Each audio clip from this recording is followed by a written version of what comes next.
pues muchas gracias por esta oportunidad con participación para poder aportar algo de lo que conozco y de lo que he estado viendo en mi papel como psicoterapeuta y como orientadora familiar. Este tema que vamos a hablar, que es la pornografía y el sexting, creo que es un tema al que debemos de poner atención educadores, psicólogos, padres de familia y también los jóvenes, porque finalmente son los más afectados. Vamos a iniciar con este tema voy a compartir mi pantalla para que podamos ver unas imágenes en donde podamos explicar un poco más claramente de qué se trata la pornografía. Vamos a iniciar con esta parte.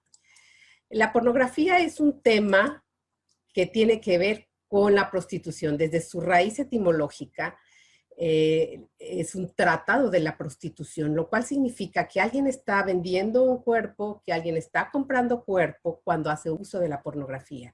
Estamos hablando de comercialización de personas, hombres y mujeres. De esto va la pornografía. Algo que es de llamar la atención es que hoy en día, a partir de los 8 o 9 años, los niños están ingresando en este tema de la pornografía. Cuando es su único contenido, el contenido de la pornografía es su único conocimiento que tienen o su primer acercamiento a la sexualidad, les llamamos pornonativos, porque desde ahí nos estamos dando cuenta que el concepto que ellos van adquiriendo de la sexualidad, de las relaciones interpersonales, ya está distorsionado, ya está dañado. Hoy en día vemos que el consumo habitual ya se considera a los 13 años en los varones y a los 15 las mujeres, ya como un hábito. Y cuando una persona inicia a temprana edad, hoy vemos que a partir más o menos a los 5 años ya se consideran como personas adictas. Del 3 al 7% de la población ya tiene una adicción a la pornografía. Esto es muy, muy delicado por todo lo que vamos a ver a continuación. De entrada, cuando hablamos de pornografía estamos hablando de ciencia ficción. Lo que ocurre en los videos pornográficos son actuaciones. Son actuaciones reales. Y este es el tema de gravedad en este asunto. Estamos hablando de actores, estamos hablando de personas operadas, han recibido cualquier cantidad de cirugías para que aparezcan con los cuerpos perfectos o por lo menos atractivos para el fin de la pornografía. Estamos hablando de personas hormonadas, estamos hablando de tamaños desproporcionados y artificiales de los genitales, de una falsa duración de la erección y también estamos hablando de respuestas sexuales dentro del ciclo de la respuesta sexual fuera de la realidad, en cuanto a la duración, en cuanto al goce exponencial que nos presentan. Ahora bien, ¿cuál es el problema más grave de este asunto? Que cuando hablamos de pornografía estamos hablando de que hoy nos presentan escenas sumamente agresivas. Y en el 70% de los videos, el hombre es quien ejerce esta violencia sobre la mujer. La mujer aparece como sometida, como víctima de estos eventos con las consecuencias que vamos a ir viendo. ¿Cuál ha sido un poquito la historia? El hombre a través de los siglos y de los años ha buscado ilustrar de manera artística el desnudo, el cuerpo de las personas o las relaciones sexuales. Y antes pues lo hacían a través de esculturas, de pinturas, pero a principios del siglo XIX aparece la fotografía. Y con ello, a mediados del siglo, aparecen las revistas pornográficas. ¿Cuál es el asunto en esto? Que alguien que requería o quería comprar una revista pornográfica, usualmente iba a un puesto de revistas o a un lugar donde las vendían. Y para ello tenía que mostrar su edad. Es decir, tenía que demostrar la edad que tenía para poder adquirir este producto. Y cuando algún chico de manera accidental tenía acceso a este tipo de revistas, pues era porque el tío, el hermano, alguien lo había dejado por ahí a la mano y lo podía ver. Pero por lo regular lo veían personas ya de mayor edad.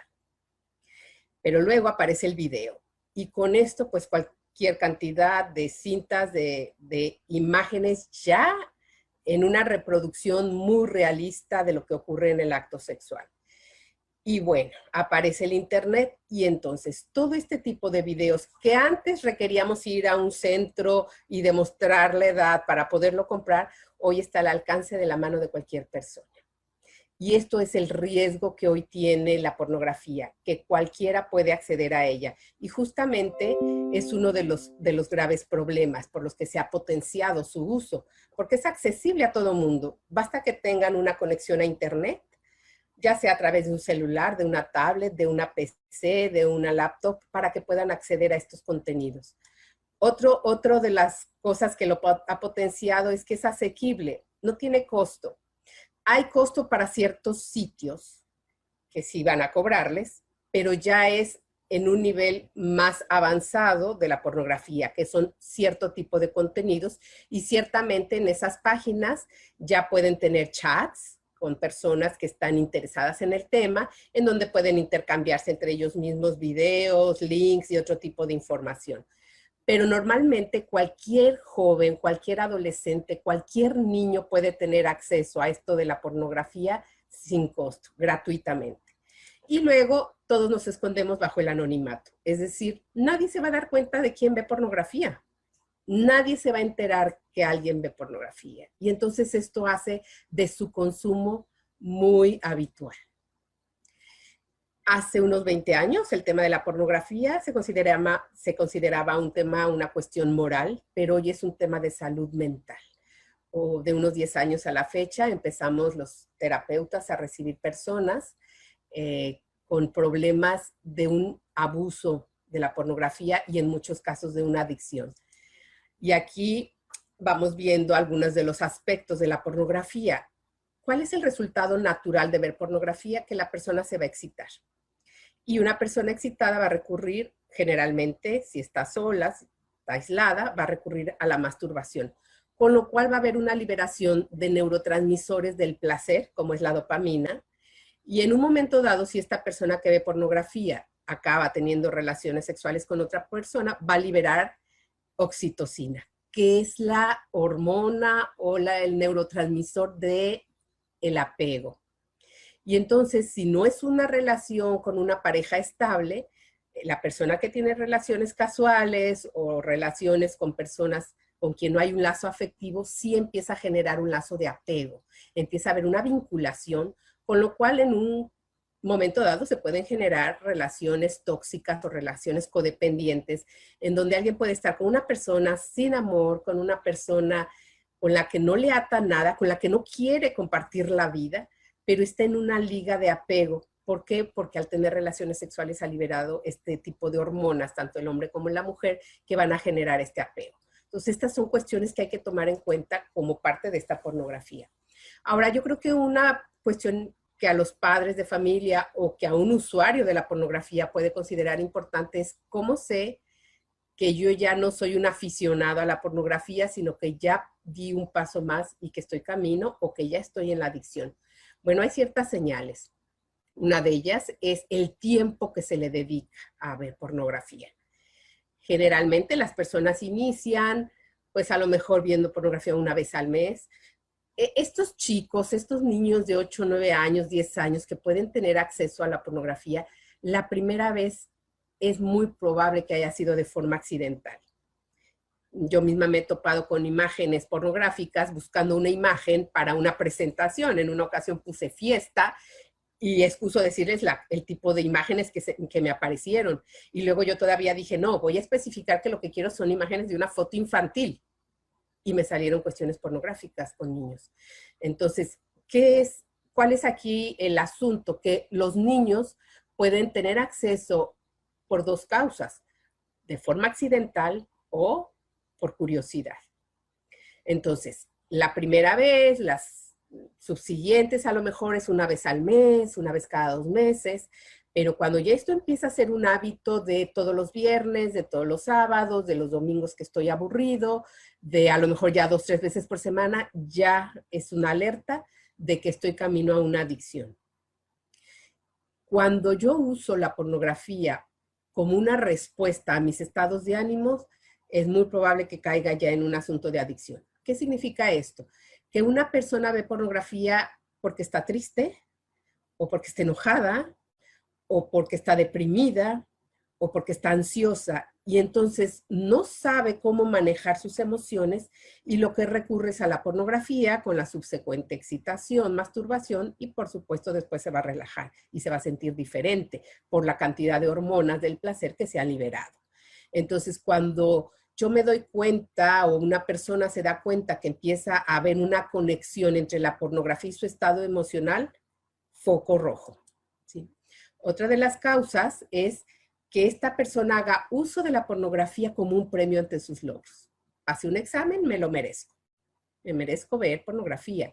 Me dieron la cita y que es muy probable que si entre a trabajar y estuve muy estresado, me merezco ver pornografía.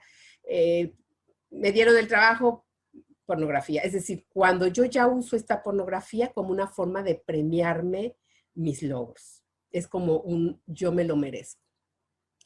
Otra señal es cuando ya existe una compulsión por ver la pornografía. ¿Qué significa esto?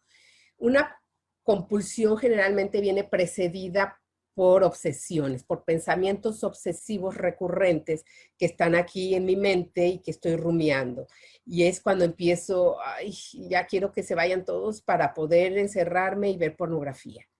Es decir, ya empieza un pensamiento recurrente y entonces surge esta compulsión. Generalmente la compulsión va acompañada de una sensación de ansiedad por hacer esto que quiero hacer. Este tiene, si ustedes se dan cuenta, algunos síntomas muy similares a cualquier otro tipo de adicción. A la adicción a las compras, a la adicción a la comida, a la adicción a las apuestas. Son como parámetros que nos ayudan o nos permiten identificar una posible adicción. Entonces surge esta ansiedad en donde hay un malestar, donde quizás hay irritabilidad por ir a ver pornografía y la persona, si no lo hace, se siente muy mal. Y otro síntoma es que la persona se da cuenta que esto le hace mal, que le hace daño, que esto no le está ayudando nada en su vida, que cada vez se siente, y así lo dicen, cada vez esto me enferma más, pero no lo puedo dejar. Igual que cualquier adicto. O sea, yo me doy cuenta que esto me hace daño, que esto ya no me lleva a nada bueno, pero no puedo. O sea, hago esfuerzos y me lo prometo cada lunes y me lo prometo cada vez que lo hago, digo, ya esta fue la última vez y no lo logro. Señal de que estamos en camino en la adicción. Ahora, toda adicción tiene etapas. En el caso de la pornografía, una etapa es la exposición temprana. Entre más temprano en edad una persona empieza a ver pornografía, es más fácil que adquiera una adicción. Si un chico o una chica a los 10 años empieza a ver pornografía, podemos pensar que a los 15 ya tiene una adicción si es que lo ha venido haciendo de forma recurrente. Hay personas que empiezan a los 30 años, a los 40 a ver pornografía y tardan un poquito más en que esto genere una adicción. Pero a más temprana edad, más factible es que esto se convierta en una adicción. Otra etapa es que esto se empieza a convertir en un acto muy regular en la vida. Como les decía, ya es algo frecuente. Hay quien todas las noches, hay quien todos los días, hay quien ya en cualquier momento trae esta compulsión y lo quiere estar viendo en cualquier momento. Hay un escalamiento. Vamos a ir viendo ahorita los pasos de lo que es este escalamiento, que significa que la persona cada vez necesita ver material más fuerte. Si yo me como una rebanada de pastel que me encanta, pues voy a querer más. Quiero más de este postre que tanto me gusta. Pero va a llegar un momento en que ya no me produzca tanto placer y entonces ya quiero algo más dulce. Ya necesito algo como más potente para que me dé la misma sensación que yo tenía antes con esa primera rebanada. Por hablar de la adicción al azúcar, ¿no? Que ciertamente es una adicción. En el caso de la pornografía, las personas van a requerir cada vez imágenes más fuertes para que les generen la misma sensación que tenía al principio con cualquier imagen. Lo mismo ocurre con la persona adicta al alcohol. Antes a lo mejor con una cerveza se mareaba y adquiría o recibía en su cuerpo ciertas sensaciones. Después va a requerir 5 cervezas, después 10, después combinar una serie de tipos de alcoholes para recibir o para obtener la misma sensación que al principio tenía con una sola. Lo mismo es el camino de la pornografía y enseguida vamos a ver cuáles son este tipo de escalamiento que una persona puede tener. Pero antes vamos viendo, la siguiente etapa es la desensibilización. Es como una especie de adormecimiento en las sensaciones que la persona recibe con una imagen de pornografía, ya no siente nada y entonces necesita escalar al siguiente grado o al siguiente nivel. Y finalmente, la última etapa es cuando la persona lleva a la vida real muchas de estas imágenes que vio. Ya empieza un comportamiento sexual anormal totalmente y empieza a tener estos impulsos sexuales desenfrenados, incontrolables, en donde empieza a cometer actos ilícitos. Incluso ya violaron a la novia, hay quien habla de violación a la esposa en el sentido de que la obligan a hacer cosas que no quiere, que la forzan. Es decir, ya lo que ve no es suficiente para sentirse excitado, ya necesita llevarlo a la vida real. ¿Cuál es el escalamiento o los niveles de pornografía que hay? Por lo regular, las personas, independientemente de la preferencia sexual o orientación sexual que tengan, la primera o el primer tipo de pornografía que ven es heterosexual. Es decir, es lo primero, es como la primera etapa de la pornografía. Cuando esto ya no es suficiente, las personas empiezan a ver pornografía homosexual. Aquí empieza una gran confusión porque va a haber excitación. Y entonces, en muchos jóvenes o en muchos adolescentes empiezan a tener una crisis de identidad y de confusión sexual porque pueden decir, a ver, yo siempre me he sentido atracción a la persona del sexo opuesto, ¿por qué me estoy excitando cuando veo estas imágenes?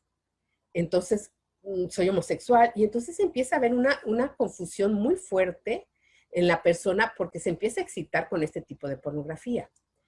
Pero después no es suficiente y entonces sube el nivel. El nivel de pornografía que sigue es lo que se llama hard porn, es sexo duro.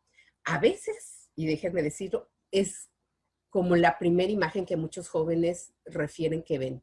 Lo primero que aparece es sexo duro y a veces no pueden desprenderse, no pueden dejar de verla, pero se empiezan a excitar.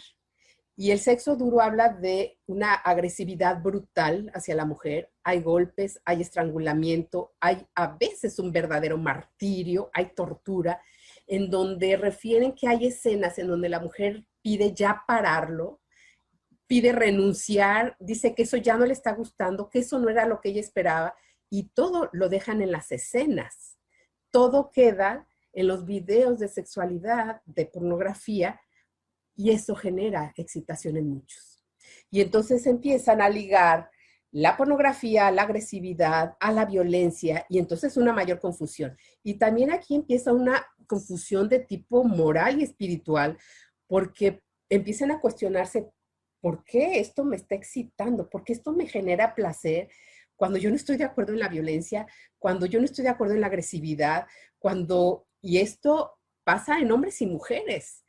Incluso mujeres que abanderan la lucha en contra de la violencia, de pronto se ven excitadas por este tipo de pornografía, en donde hay sexo, pero también hay violencia. Ese es un nivel de escalamiento muy perturbador. Pero sigue. Hay otro nivel en donde empieza el sexo denigrante, donde ya hay una verdadera tortura sexual, donde por lo regular hay violación o actos anales, en donde puede haber lesiones muy severas, donde la mujer puede empezar a sangrar, donde la mujer puede empezar a tener ruptura de los esfínteres por la agresividad con la que esto se realiza. Y a lo mejor de ahí la mujer va a salir a un hospital, pero no paran las escenas. No paran las escenas. Puede haber sexo oral en donde puedan hasta provocar el vómito a la mujer de la forma tan violenta en que lo están ejerciendo. Y todo eso queda en las escenas. Y todo eso provoca excitación. Y entonces ahí puede la persona entrar en un grado de confusión muy fuerte, pero al mismo tiempo, cuando son usuarios, los pornonativos, empiezan a creer que eso es la vida real. Empiezan a creer que eso es la sexualidad. Y con frecuencia no pueden parar. No pueden parar de verlo. Habrá algunos que dicen, ¿qué es esto? Y lo puedan apagar y dejar de ver. Pero habrá quien diga, a ver, ¿cómo? O sea, y que sigan en este camino. Hay más niveles, que entonces hablamos de la violación grupal, de sexo grupal. Este tipo de pornografía ha sido referida por los violadores múltiples que han habido.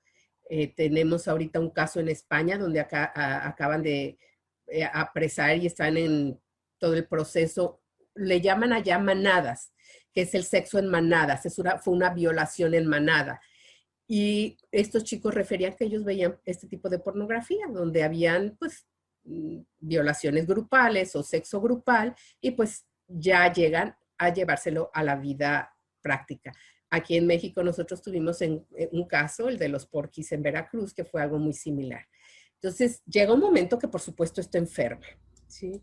Hay otro nivel que es la zoofilia, que es estar viendo sexo con animales, mismo proceso biológico, del que vamos a hablar un poquito más adelante, y más adelante la pornografía infantil, ¿sí?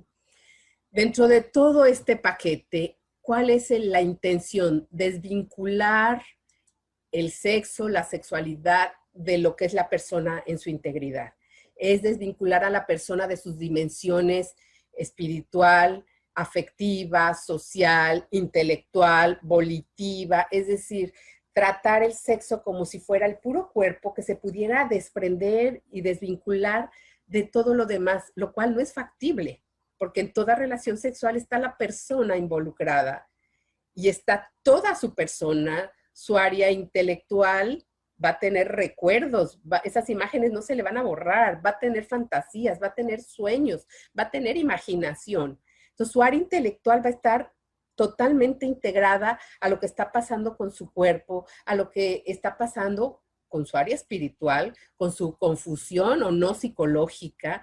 Es decir, no hay manera de separar la parte biológica de la integridad que somos como seres humanos. Pero en la pornografía esto es la intención. ¿Cuáles son las características diagnósticas como para que un terapeuta o un padre de familia o una persona pueda decir, creo que estoy camino a una adicción, y que no nos basamos en manuales de psiquiatría, porque esto ha sido eliminado de los manuales de psiquiatría, tanto de la DSM-5 de Estados Unidos como el CIE-11 de la OMS. Entonces nos basamos en los criterios diagnósticos de otras adicciones y que las tiene el que tiene adicción a la pornografía. ¿Qué tipo de adicciones hablamos? Pues no solo al alcohol y a las drogas químicas, sino también a las psicológicas, como son la adicción al juego, la adicción a las compras, la adicción a la comida, la adicción al internet, la adicción a la televisión, todo esto que nos roba horas de nuestro tiempo, que nos genera ansiedad si no lo podemos hacer, y un acto compulsivo de estoy aburrido, prendo la tele, de estoy esto, compro cosas. ¿Okay? Entonces, estos criterios diagnósticos son pérdida de control. O sea, esto es tan dominante en mí que a lo mejor estoy en una reunión familiar y pido prestada una computadora. O a lo mejor me meto al baño a ver pornografía. Yo ya no puedo parar. La persona refiere, esto ya me está sobrepasando, porque ya me lleva a otros niveles en donde sea yo ya necesito ver pornografía. Pierdo el control totalmente. El síndrome de tolerancia, que la pornografía es este escalamiento. Cada vez necesito cosas más fuertes y de mayor intensidad y cada vez más tiempo para sentir lo mismo que antes sentía. Esto es lo que se llama tolerancia. Luego tenemos el síndrome de abstinencia, un malestar generalizado cuando no lo puedo lograr. Y finalmente, persistencia en la actitud, a pesar de que yo ya sé que esto me hace daño, a pesar de que yo ya sé las consecuencias de todo tipo que esto me está generando, no paro. Persisto en seguir viendo pornografía. ¿Cuáles son como los factores de riesgo que puede tener una persona para ver pornografía? En primer lugar, el estilo educativo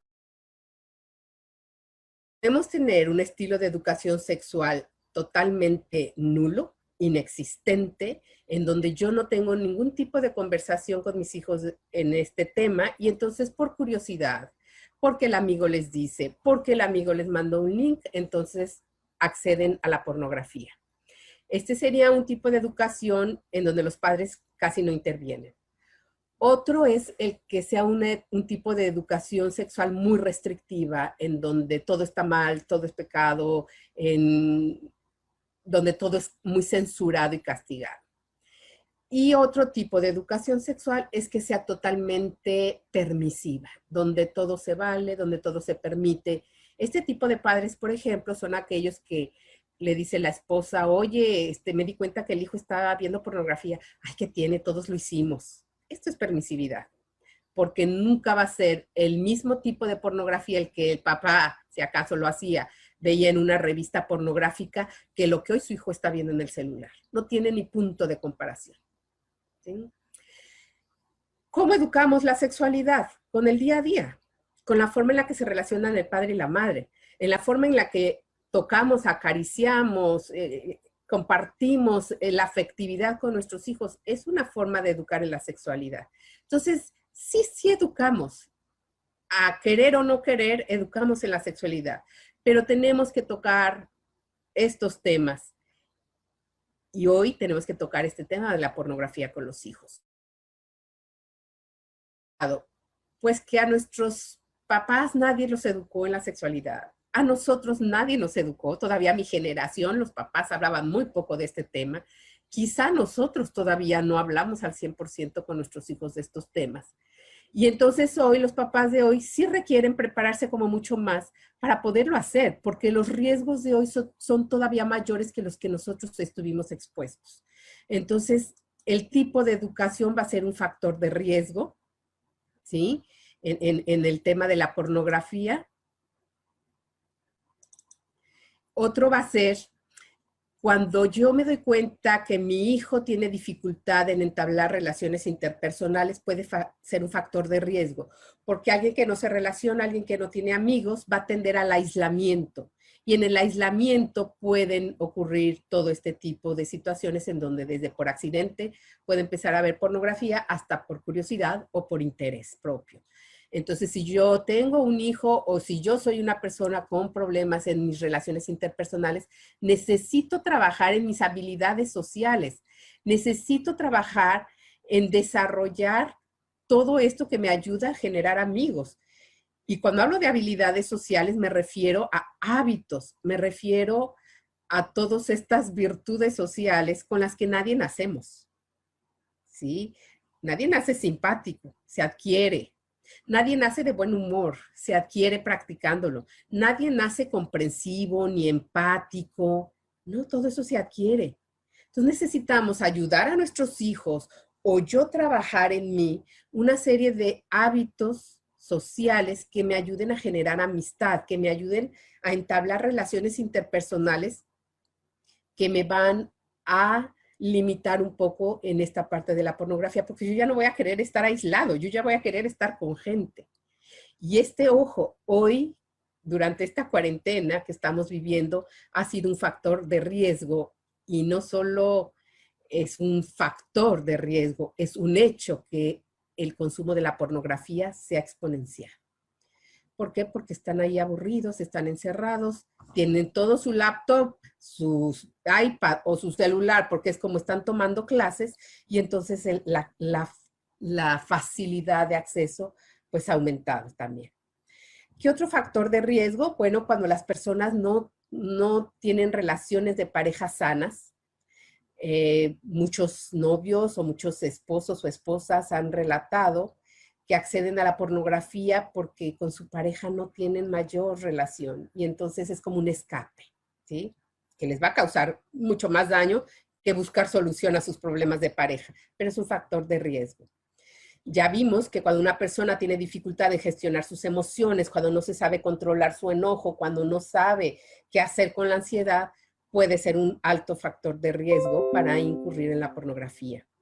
Otro factor de riesgo es la persona que ha sido abusada, violentada o que ha tenido daños o trastornos ya sea de tipo emocional, de abuso físico o incluso sexual. Va a ser un factor de riesgo para ver pornografía.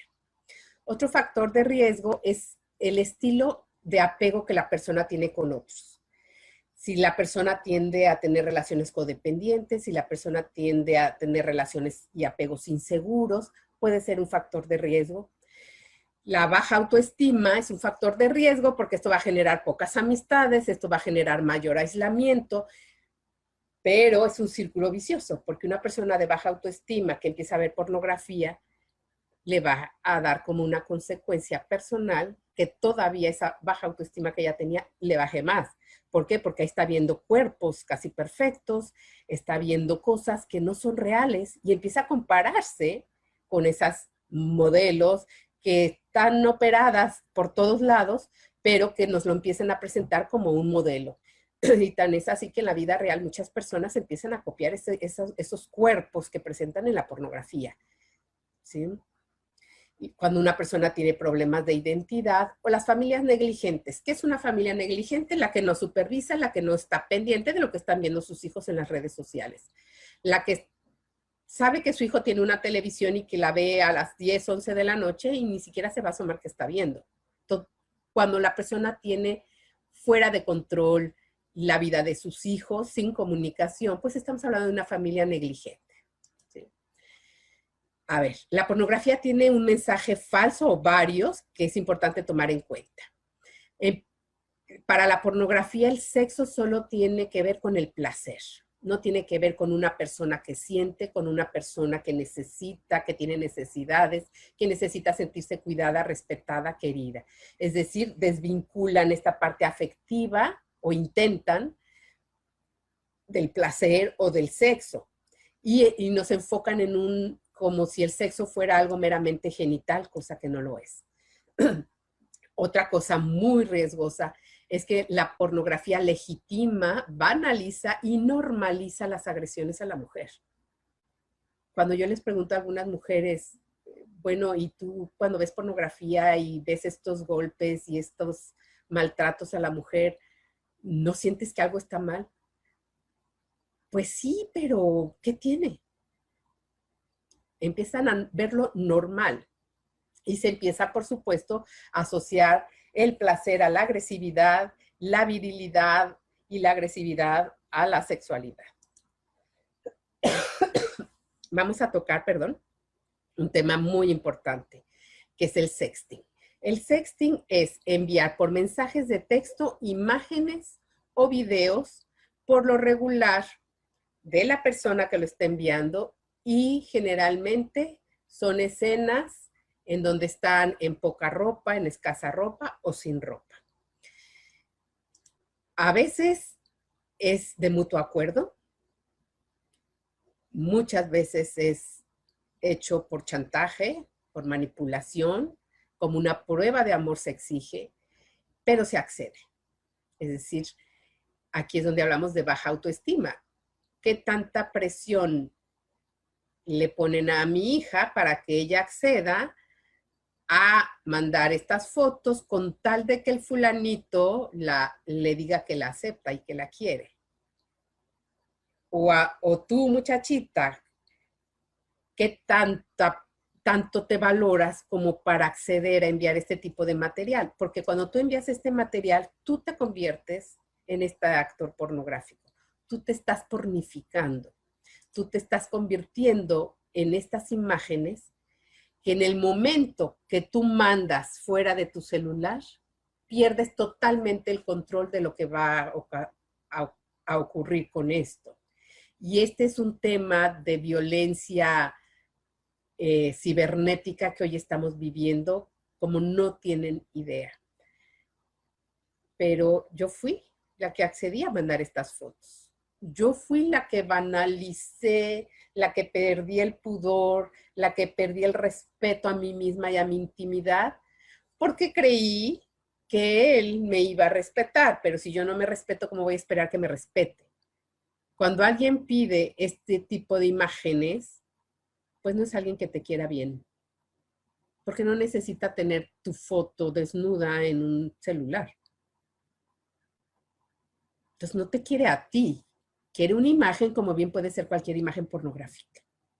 Y esto hay que tenerlo en cuenta porque están ocurriendo cosas muy graves. Otro de los aspectos del sexting es que a veces cuando tienen relaciones sexuales se empiezan a grabar. Y luego esto lleva a que cuando la pareja termina, la pareja de novios termina, es de lo más común que reenvíen esas imágenes por la red. Que las suban a Facebook, que las suban a Instagram, a Snapchat, a cualquier cantidad de redes sociales, incluso que las suban a páginas pornográficas. Concretamente, Pornhub es una página pornográfica en la cual cualquiera puede subir videos. De hecho, actualmente hay una petición en change.org de una chica que fue secuestrada, que la violaron y que su video está en esa página. Entonces, en el momento que yo permito que mi imagen salga de mi teléfono o incluso que yo permita que me tomen foto desnuda y que se quede en el teléfono de otra persona, yo ya perdí totalmente el control. Y me estoy pornificando, porque yo ya no sé dónde va a acabar eso. ¿Sí?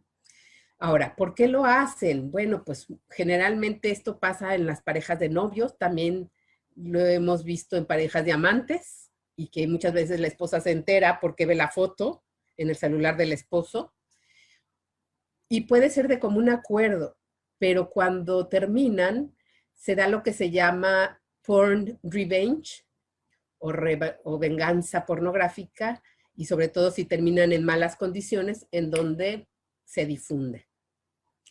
¿Por qué lo hacen hoy los chicos? Pues por el contexto cultural que estamos viviendo hoy, donde se ha banalizado de tal manera la sexualidad, en donde se han creado mucho culto al cuerpo, en donde pues las celebridades visten, hacen cosas en donde yo siento que ahora yo también lo puedo hacer, yo me puedo convertir en una celebridad. Y entonces ha habido un cambio en los valores, un cambio en las costumbres, pero esto ha sido un trabajo de ingeniería social de muchos años, en donde hoy ya cualquiera lo ve como algo normal. También, como les decía hace un momento, pues la amenaza, el chantaje, la intimidación, la persuasión, todo esto lo hacen y si la persona no está muy firme en sus valores, en sus criterios, en su autoestima y en su valor propio, lo va a hacer. Pero muchas otras veces esto lo hacen bajo el influjo del alcohol y de las drogas. Y vamos a ver un poquito más adelante cuando veamos la parte neurológica, la parte de las neurociencias, lo que nos dicen en este sentido, por qué pasa esto que bajo la influencia del alcohol se llega a esto. Ahora bien, dentro de este tema está lo que se conoce como el grooming, que es, se hacen amigos por internet, pero la persona no sabe que con quien está hablando es un adulto o es una persona generalmente mayor de edad y con tendencias bastante perversas, en donde empieza la amistad, se hace pasar por persona de la misma edad. Esto ha llegado a casos en donde se citan y han habido abusos sexuales, pero la mayoría de las veces todo termina en que piden imágenes de la persona, en este caso del menor de edad, del adolescente o incluso de la joven, para subirlo a las redes sociales. Entonces, si es un altísimo riesgo hacerlo con el novio, con el esposo, con la pareja, imagínense con una persona que solo conocen por internet. Todo esto, tanto el sexting como el grooming, lleva a lo que se llama el ciberacoso, el ciberbullying o la ciberviolencia, que implica pues acoso, chantaje, intimidación a través de las redes sociales. Pues ya tengo tu foto, si no me das dinero, la subo a las redes, se las mando a tus papás, ¿sí? Empiezan los chantajes y es el uso de la tecnología para perjudicar, acosar, avergonzar a alguien y para publicar los videos, ¿sí? Otras veces se usa para mandar mensajes hirientes a una persona o hacerse pasar por otra persona para ofender y agredir a otra. ¿Cuál es la ventaja de esto? Que hay una huella digital. Muchas ocasiones, en muchos casos, cuando alguien es víctima de esto, el error que cometen es cerrar todas sus redes sociales y salirse. Y entonces quedan sin evidencia. La recomendación de los expertos es: toma toda la evidencia y denuncia. Hay una página en México que dan total asesoría en este tema, que es la Asociación Mexicana contra Delitos Cibernéticos. Están vinculados con la Procuraduría, están vinculados con la Policía Cibernética, y entonces tú haces tu denuncia y toda la evidencia está en las redes. Toma tus screenshots y entonces puedes hacer algo. Después ya, si quieres, te sales de las redes sociales, de lo que quieras, pero primero tienes que hacer denuncia, porque estas personas siguen impunes porque nadie los denuncia. Así sea tu amiga, así sea tu exnovio, así sea quien sea. Hay que realmente llevar un proceso judicial, porque si no, esto no tiene fin.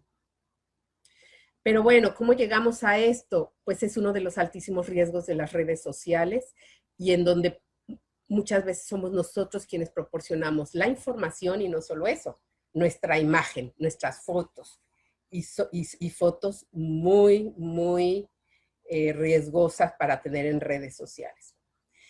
Bueno, vamos rápidamente a las consecuencias de la pornografía. La persona que tiene un uso abusivo de la pornografía va a tener consecuencias personales.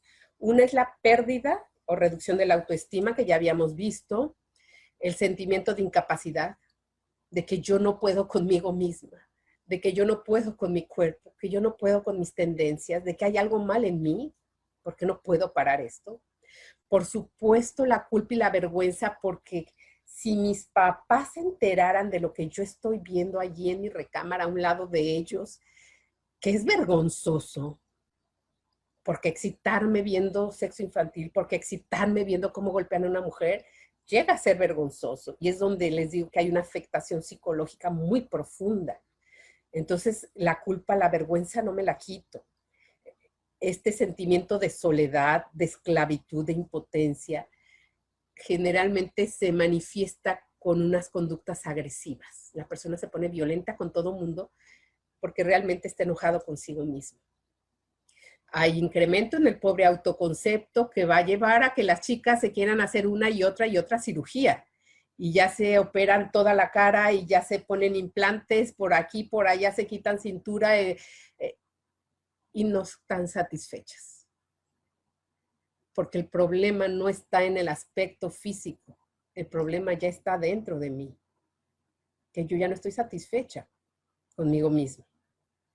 Insatisfacción por el cuerpo, y aquí no solo de las mujeres, también de los hombres, empiezan a tomar estas pastillas, la píldora azul. Adolescentes y jóvenes la están tomando para potenciar su excitación o potenciar el tiempo de erección cuando no lo necesitan. Es un atentado contra la salud, pero lo hacen porque pues ahí lo que están viendo es una ciencia, una ficción que llegan a creer que es real. Empiezan a tener insatisfacción con su desempeño sexual porque lo que están viendo es otra realidad. Insatisfacción sexual cuando ya no les place. A mí me lo han referido algunos víctimas de esto. Pues ya no me atrae tener relaciones con mi esposa. ¿Por qué? Porque el cuerpo está sobreestimulado, está acostumbrado a la superexcitación por todo lo que veo. Y entonces ya una relación normal ya no los llena. Y por supuesto esto va a tener problemas más fuertes que vamos a ver ahorita, ¿no? Hay consecuencias sociales como es el aislamiento, el sentimiento de incompetencia, y dentro de las consecuencias interpersonales que están ligadas a las anteriores, pues rupturas sentimentales. Cuando la esposa se da cuenta que el esposo le empieza a pedir cosas anormales, y cuando hablo anormal es cuando van en contra de la función biológica de los órganos, como sería el tener sexo oral, sexo anal, pues va en contra de la función biológica, y entonces la esposa no quiere y él la quiere presionar, y entonces empiezan un resquebramiento de las relaciones. Hay pérdida de confianza porque pues si yo me excito viendo pornografía puedo pensar que a lo mejor mi esposa también lo hace, ¿sí? O al revés. Esto causa daño emocional en otros, por supuesto, falla en el cuidado y en el respeto, infidelidad, agresividad, ¿sí? Sobre todo en estos chicos que la pornografía ha sido su primera información de las relaciones sexuales. Se ha incrementado el machismo, los estereotipos sexuales, disfunción eréctil. Y fíjese que esta es una de las primeras causas por las que van a consulta muchas veces. Y a veces nosotros tenemos que preguntar, ¿ves pornografía, verdad? Porque cuando hay un problema de disfunción eréctil a los 21 años, a los 23, a los 17, es porque hay toda una historia de un mal uso de la sexualidad. Por lo regular no es un asunto biológico, sino psicológico, pero también tiene implicación biológica, ¿sí?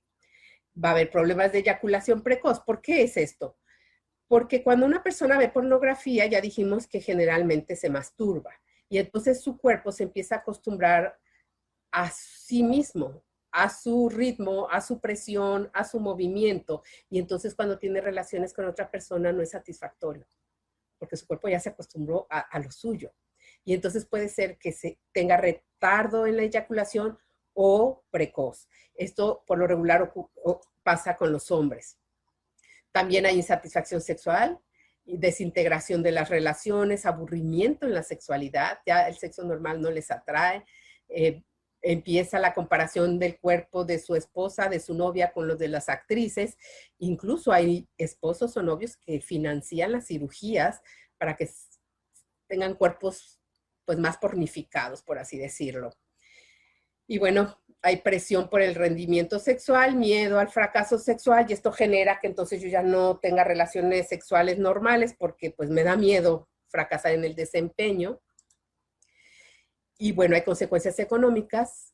Hay gente que empieza a gastar dinero en exceso en las páginas que ya son de paga, que ya son de otro nivel, pero también porque cuando la persona ya está en un grado de adicción, como les decía al principio, puede ser que empiece a ver pornografía donde sea, y ese donde sea implica el trabajo también.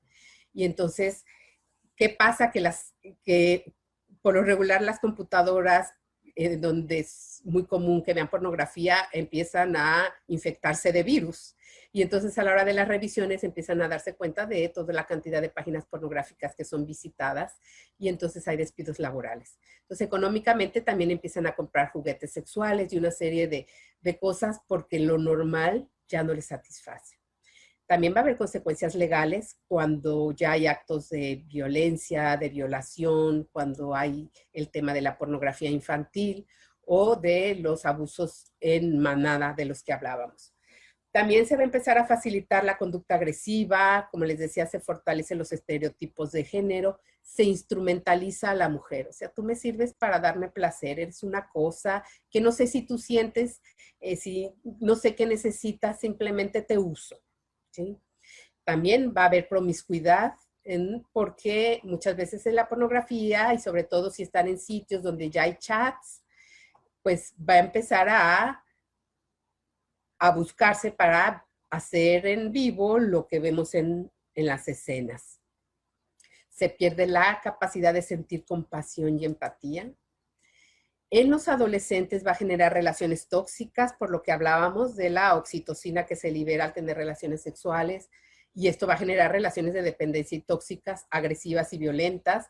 Hoy llama mucho la atención la cantidad de noviazgos violentos que hay, donde no hay reciprocidad, donde son inseguras y de muy baja calidad.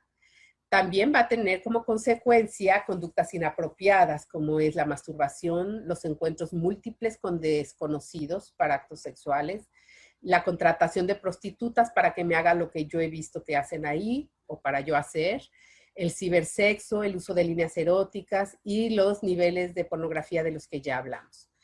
Algo muy grave que nos debe de parar las antenas es que para la mayoría de los hombres y mujeres jóvenes, estos estudios se hicieron en España y en Estados Unidos, el consumo de la pornografía es normal en el noviazgo, en una relación de compromiso. Solo el 22% de los hombres lo ve como inaceptable y el 46% de las mujeres. Para la gran mayoría lo ven como normal, incluso la ven juntos para excitarse. O sea, porque tú no eres suficiente. O sea, ¿ven? Ese es el mensaje implícito.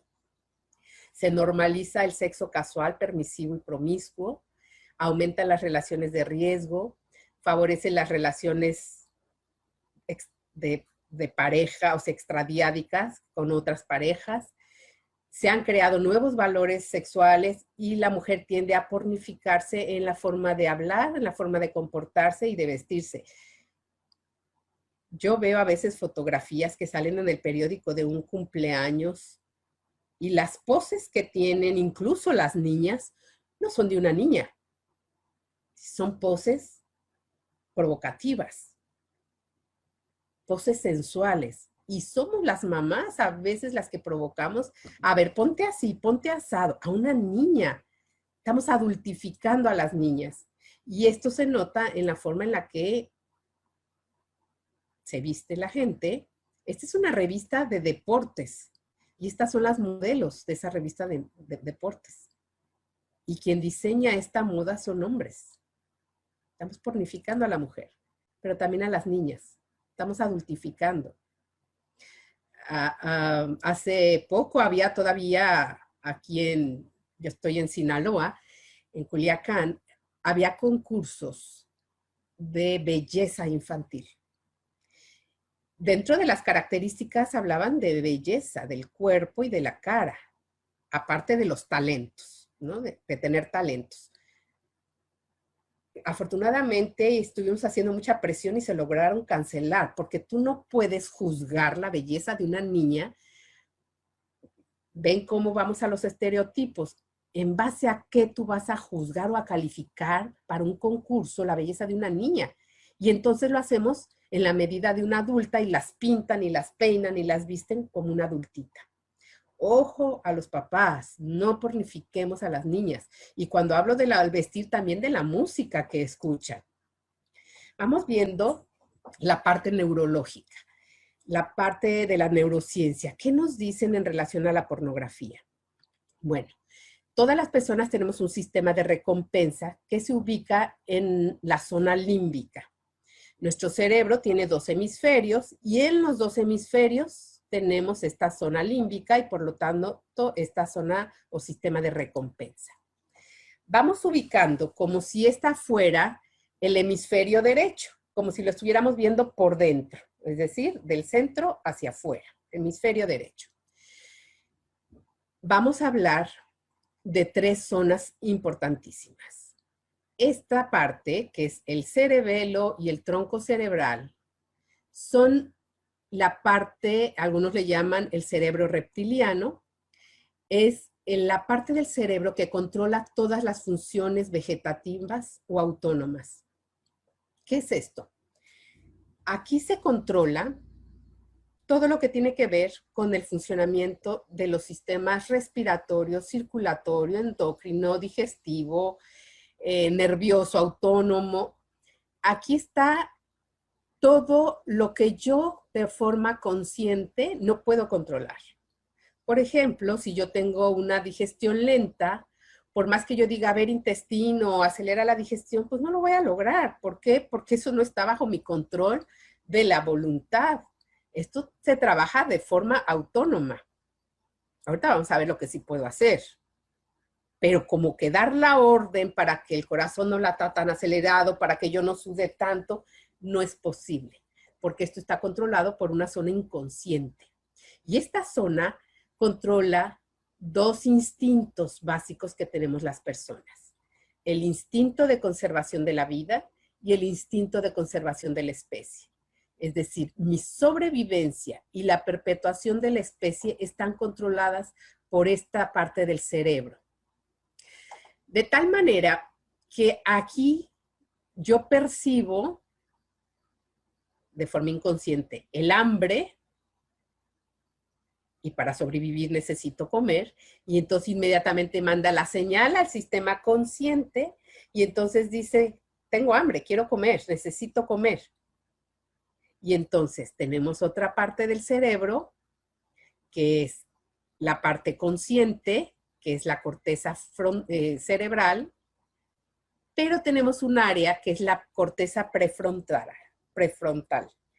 Esta zona es la de las acciones. Esta zona es la de la toma de decisión.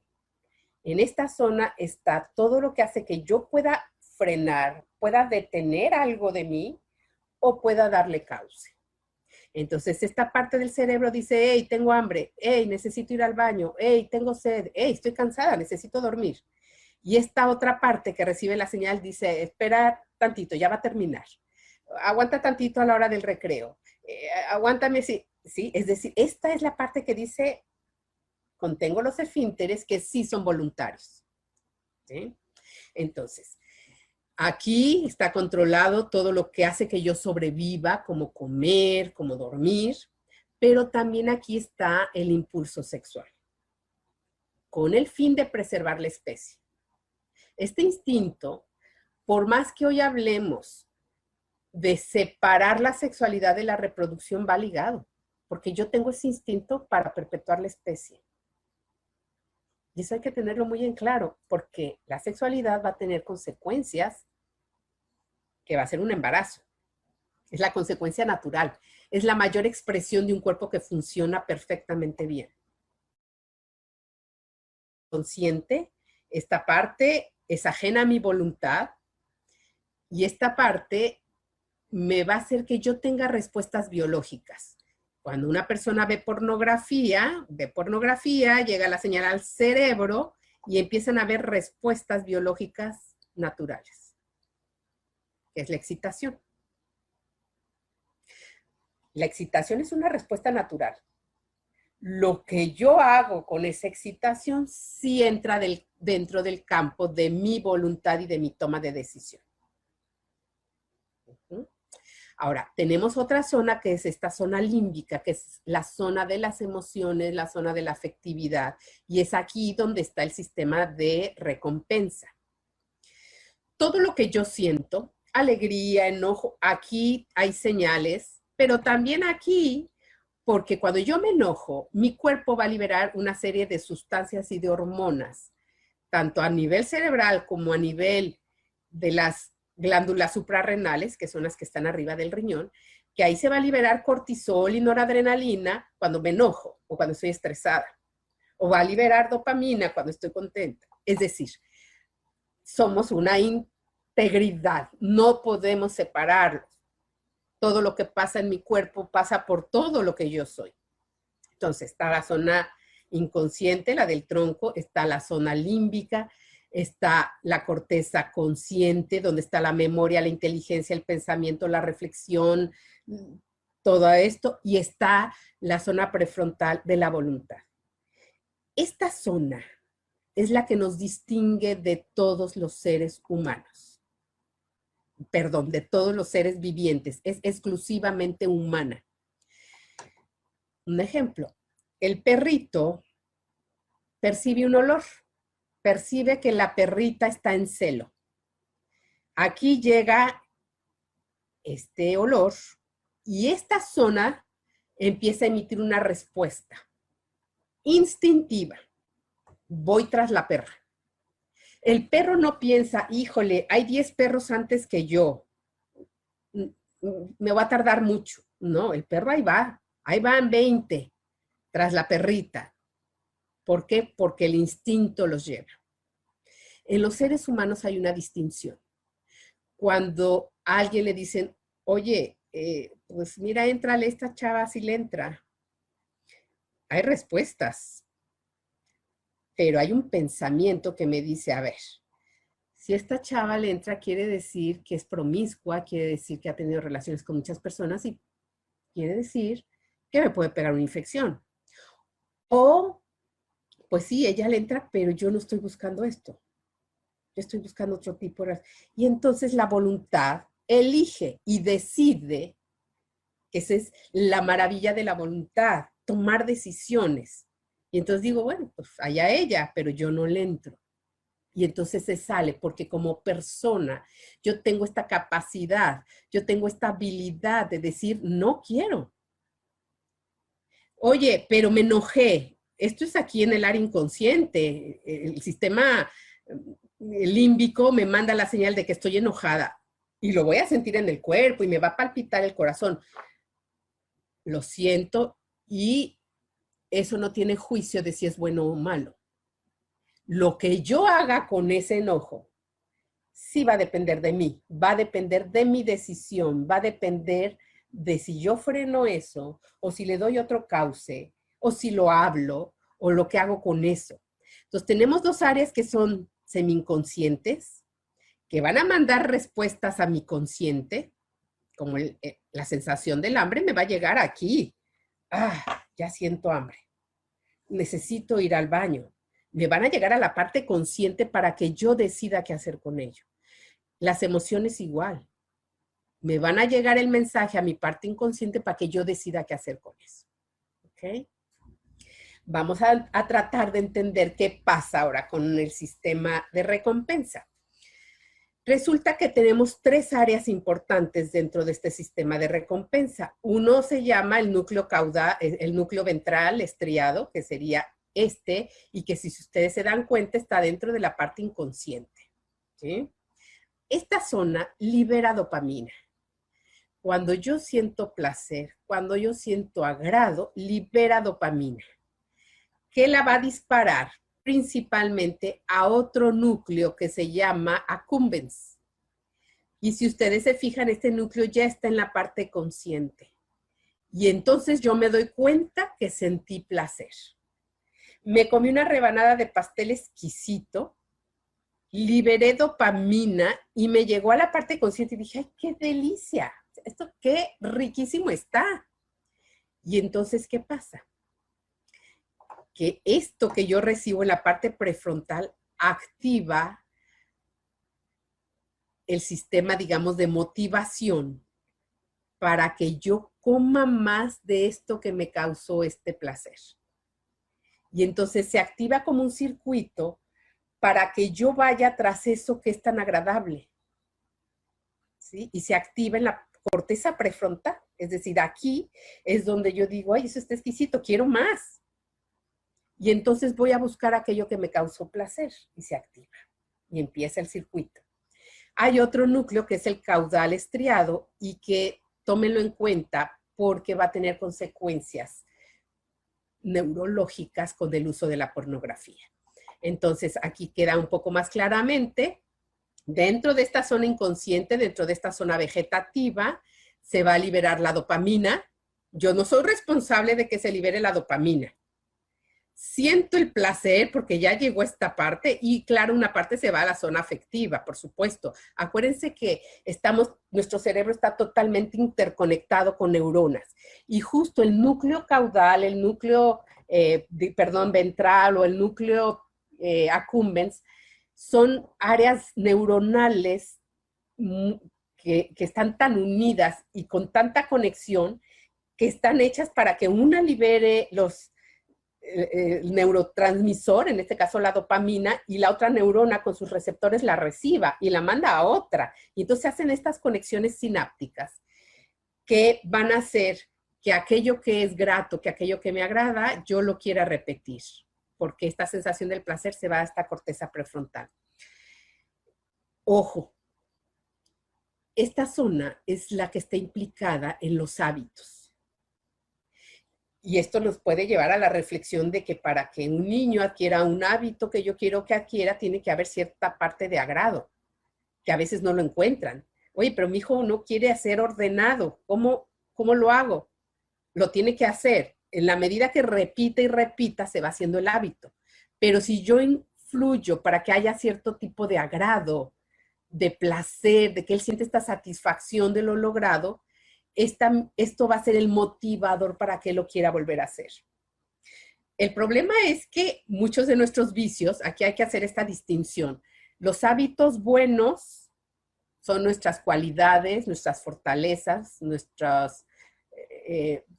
son vicios, son nuestros hábitos buenos, se llaman virtudes, cualidades o fortalezas. Nuestros hábitos malos son nuestros vicios, son nuestros defectos, son nuestras debilidades. Los dos los adquirimos practicándolo, pero a veces hay más satisfactorio hacer un vicio que una virtud. Por ejemplo, alguien que dice una mentira y logró lo que quería, va a sentir como, ay, no me regañaron. Y este va a ser como el motivador para que lo repita.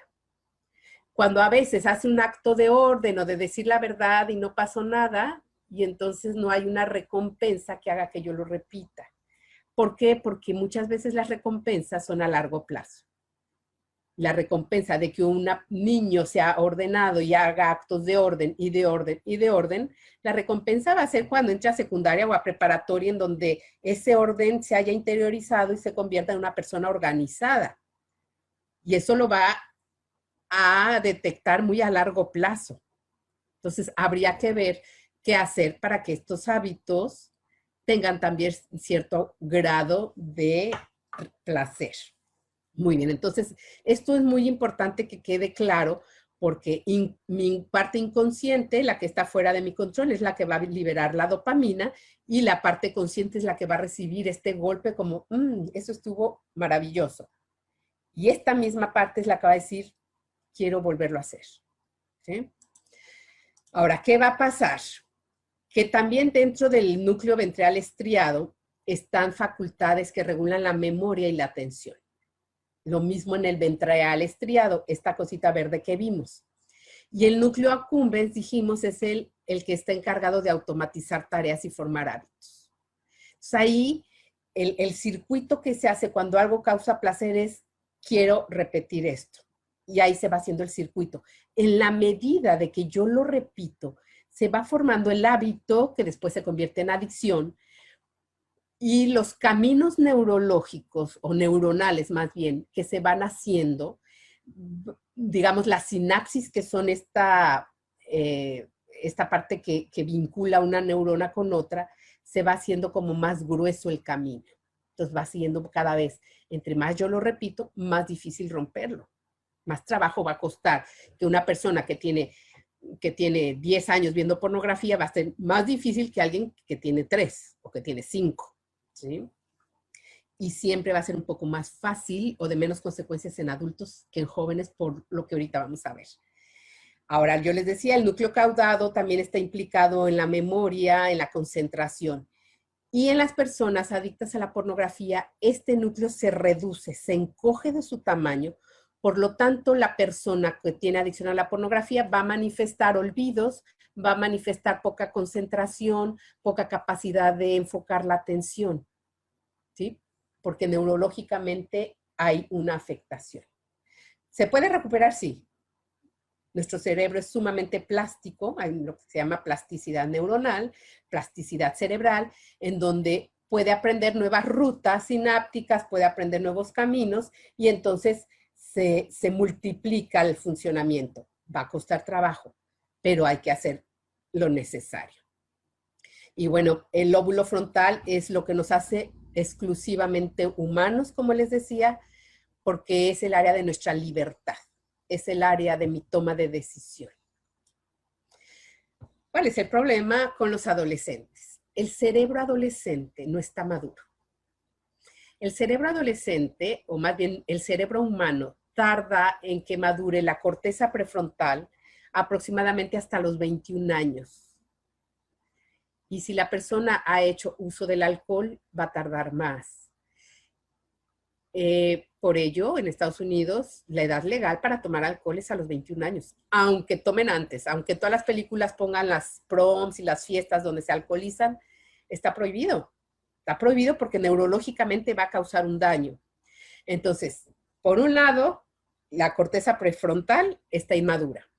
Por otro lado, los jóvenes, los varones, en la adolescencia se eleva el nivel de testosterona y androsterona para el desarrollo sexual, es decir, para que empiece a tener los cambios propiamente en su cuerpo, que lo van a configurar como hombre, va a necesitar una mayor carga hormonal.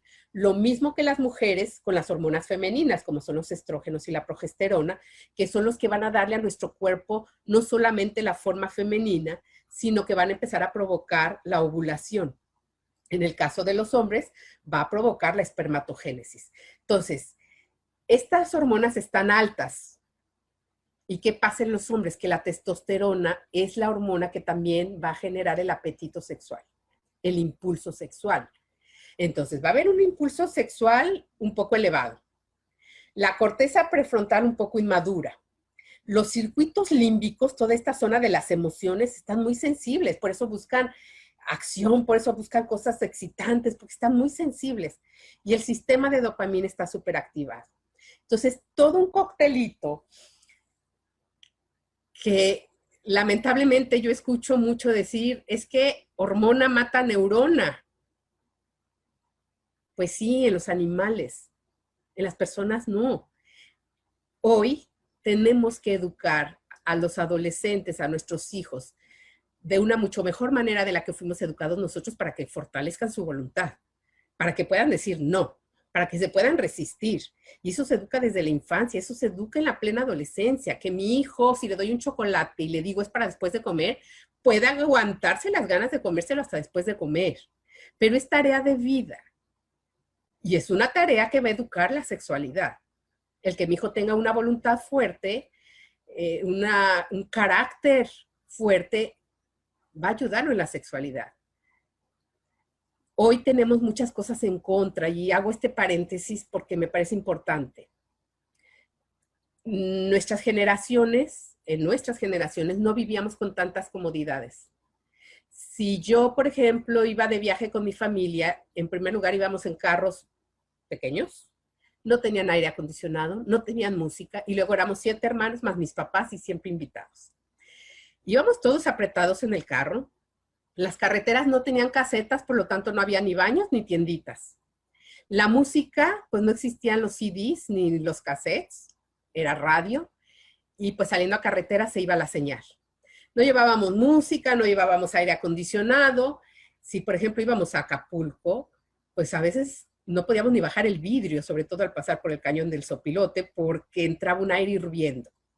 Mi mamá llevaba un termo de agua que nos duraba las 8 horas que eran el viaje y nos tenía que alcanzar para todos. Le íbamos dando todos un traguito, cuidando que le quedara al siguiente.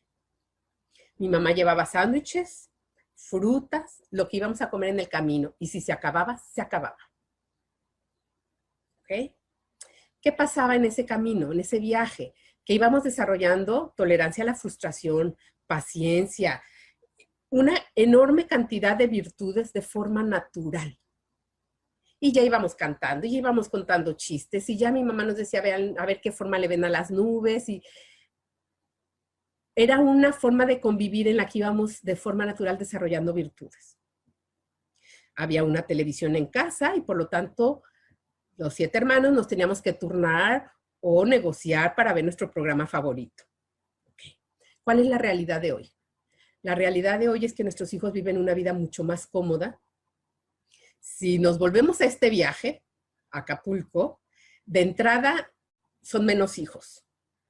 El carro tiene aire acondicionado, tiene música permanente con mi celular o con mi Spotify, lo que sea, o cada hijo lleva su música independiente.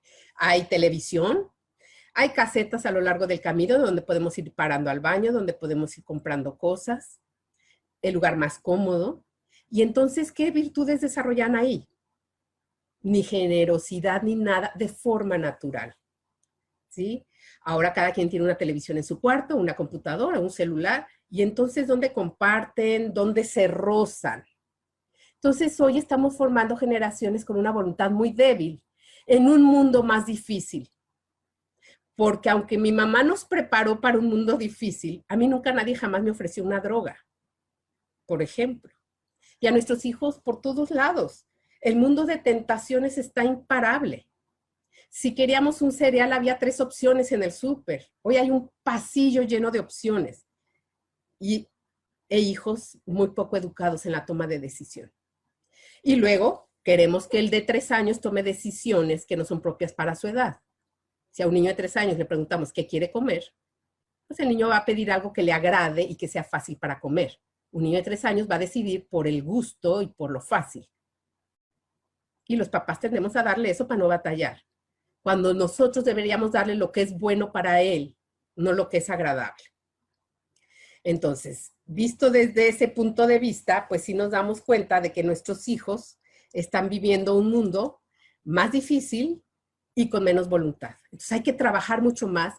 Si ya la vida natural no nos ayuda, entonces como un objetivo educativo, con una mayor intencionalidad, requerimos educar a nuestros hijos para librarlos de todas estas tentaciones. Y bueno, hay trastornos psiquiátricos que están asociados a la pornografía, al consumo problemático de la pornografía, como son los trastornos de déficit de atención, los trastornos obsesivos compulsivos, el trastorno del estado de ánimo y el de la ansiedad. Por lo tanto, una persona que tiene adicción a la pornografía va a requerir ayuda psicológica y quizás también psiquiátrica. Todavía no se sabe si la pornografía generó estos trastornos o si estos trastornos ya estaban antes del consumo problemático de la pornografía, pero los encontramos juntos, por lo tanto hay que tratar las dos cosas. Y luego, ¿cuáles son las mayores disfunciones sexuales, principalmente en los hombres? Pues disfunción eréctil, eyaculación precoz, anorgasmia, o sea, no pueden llegar al orgasmo, o poco deseo para la relación sexual. ¿Esto a dónde lleva? Pues a que el encuentro sexual real genere miedo y ansiedad, y entonces si yo tengo miedo y ansiedad, entonces pues voy a evitar el contacto real con las personas y entonces me meto a ver pornografía y entonces este consumo de pornografía genera otra vez miedo. Y entonces este es un círculo vicioso del que a veces es difícil salir. Entonces ya estamos por cerrar. La pornografía es un asunto de explotación sexual, de tráfico de personas, de compra y venta, ¿sí? Es un asunto de abuso, de violencia, de violación. Y la persona que ve pornografía genera demanda. Por lo tanto, quien ve pornografía es una persona que se convierte en cómplice de todo esto que está ocurriendo en ese mundo. La sexualidad, por un lado, hoy está infravalorada, se valora tan poco que ya no se ve como un valor implícito en la persona que compromete a todas las dimensiones de la persona. Se ha banalizado, se ha minimizado, se relativiza el impacto que la sexualidad tiene en toda la persona, ¿sí? Pero por otro lado se le sobrevalora y entonces está por todos lados, se le da una importancia social que no es la justa, se sale del contexto de la intimidad, genera expectativas demasiado altas y hoy toda la sociedad está invadida de sexualidad. Publicidad, series, novelas, películas, redes sociales, música. Vivimos en una sociedad hipersexualizada, ¿sí? ¿Qué sería una sexualidad sana? Pues aquella que me tiene en cuenta a mí, que tiene en cuenta a la otra persona, que respeta todas las dimensiones de la persona, que toma en cuenta mis valores y los de la otra persona, donde se expresan, se comunican, donde hay respeto, donde yo soy mejor persona. El sexo real se trata de cortejo, de contacto, de caricias, de comprensión, de comunicación, de feromonas, de conexión. Es decir, es algo que me involucra en todo mi ser. Y esto es ojo para los papás. Cuando he hablado aquí de redes sociales, no me refiero a todo lo que ya conocemos, como Snapchat, Instagram, Facebook, WhatsApp, no. Hay una enorme cantidad de redes sociales que quizás muchos desconocemos, como es el Kik, que son, con este se usa mucho para el sexting, como el Ask, es una red anónima donde todo el mundo hace preguntas y anónimamente se contesta. Está el Tumblr, el Swipe, el Yubo, el Jik-Jak, que es una red social para niños. Obviamente está el Tinder, que es para contactarse con otras personas para una relación, y está el Grindr, que es para esto mismo, pero entre homosexuales. Pero hay una red social que es altamente peligrosa y que es el OnlyFans, en donde el objetivo es compartir material pornográfico personal. Es decir, tú me pagas porque yo te enseño. Tú ves mi foto y entonces me escribes y me dices, a ver, cuánto por ver tus piernas, cuánto por verte en ropa interior, cuánto por que hagas esto, cuánto por que hagas aquello. Ojo, porque es una página de prostitución en donde cualquier chica puede estar vendiendo su imagen. Ahora sí que una imagen que sale de su teléfono y que no sabe a dónde va a parar. ¿Sí? Lo que hablábamos del ciberacoso.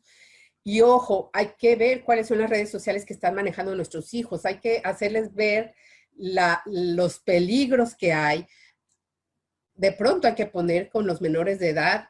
Yo soy de la idea de que no tengan celulares antes de los 10 años y menos con internet. Y de tenerlo, pues que tengan protecciones. Hay unas recomendaciones que es un modelo de control parental que es, pues, poner reglas, poner límites, tiempo para el acceso, sobre todo en adolescentes y jóvenes. En los niños, como les digo, ni iPads, ni tabletas, ni celulares, ni computadoras deben de tener personales. Y si las tienen en un uso público, en un área pública donde todos podamos estar ahí a la vista de lo que están viendo. Entonces, sí hay que hacer restricción en niños, por supuesto, y luego, conforme van creciendo, ir monitoreando, ir soltando gradualmente, ir supervisando las actividades en línea de nuestros hijos y después ir haciendo lo que le llaman mediación activa. Es decir, yo te voy soltando, pero en un marco de comunicación donde el hijo vaya conociendo todos los riesgos de lo que hay. De nada sirve nada de esto si yo no estoy educando, si yo no hablo esto con mis hijos, si yo no les expreso cuál es el daño que puede haber, si no hay este tipo de comunicación. Entonces, si va a haber restricción, pues por supuesto que tiene que haber enseñanza en el control de impulsos, enseñanza y práctica en el que aprendan a posponer las gratificaciones, que aprendan a posponer todo aquello que desean, ¿sí? Incrementar la tolerancia a la frustración, que aprendan a posponer a largo plazo las consecuencias de las cosas, es decir, algo que yo tengo que hacer, pero lo tienes que hacer aunque ahorita no le veas el bien, como les explicaba en la cuestión del orden. Y en los jóvenes empezar a automonitorearse, que ellos empiecen a visualizar qué los hace andar consultando el celular. Es que tengo activadas notificaciones y eso me está generando interés, bueno, pues las desactivo. O sea, que ellos sean activos en la forma de controlar sus impulsos en el uso de las redes sociales. Y hay que enseñarlo. Y que ellos empiecen a afrontar los riesgos. Ya estamos hablando de 17, 18 años. En adolescentes hay que estar muy pegados en el acompañamiento porque, como les digo, de forma accidental o por curiosidad pueden empezar a accesar a estas páginas. Hay filtros parentales, sí son recomendables antes de los 10, 11 años, tanto en las computadoras como en los smartphones, ya sea Android, hay que tener mucho control. Y bueno, ¿qué vamos a hacer? Si yo me doy cuenta que mi hija, mi hijo tienen un problema en este tema, pues hay que estar atentos. Primero que se reconozca que hay un problema, que se acepte. Y en el tema de la pornografía, si es en mi caso personal, es dejar de hacerlo. Es igualito que el alcohol. No es que hoy tome 2 cervezas y mañana ya nada más 1. No es que hoy tome 10 y pasado mañana ya no más 3. No, es lo dejas. Lo dejas porque el sistema de recompensa va a querer más, ¿sí? Y tengo que tomar distancia de aquello. ¿Cómo tomo distancia? Bueno, si mi problema es que tengo el celular y ahí es donde consulto, dejo el celular afuera de mi recámara. Me alejo de él. Si es la computadora, la dejo fuera. Tomo distancia de aquello que me hace como el gatillo que dispara este impulso para ver la pornografía. Tomo distancia y, por supuesto, buscar ayuda terapéutica. Yo aquí les dejo algunas páginas, son en español. Estas dos, Let's Rewind y Amar al Máximo, están en Guadalajara y tienen terapeutas. Y en las demás, pues son páginas donde la persona puede acudir, pedir ayuda, solicitar apoyo, los van guiando, se hacen grupos de autoayuda. Es decir, en vista de que esto realmente se ha convertido en un problema, pues ya hay también ayudas. Hay que buscar ayuda, no dejemos que esto crezca.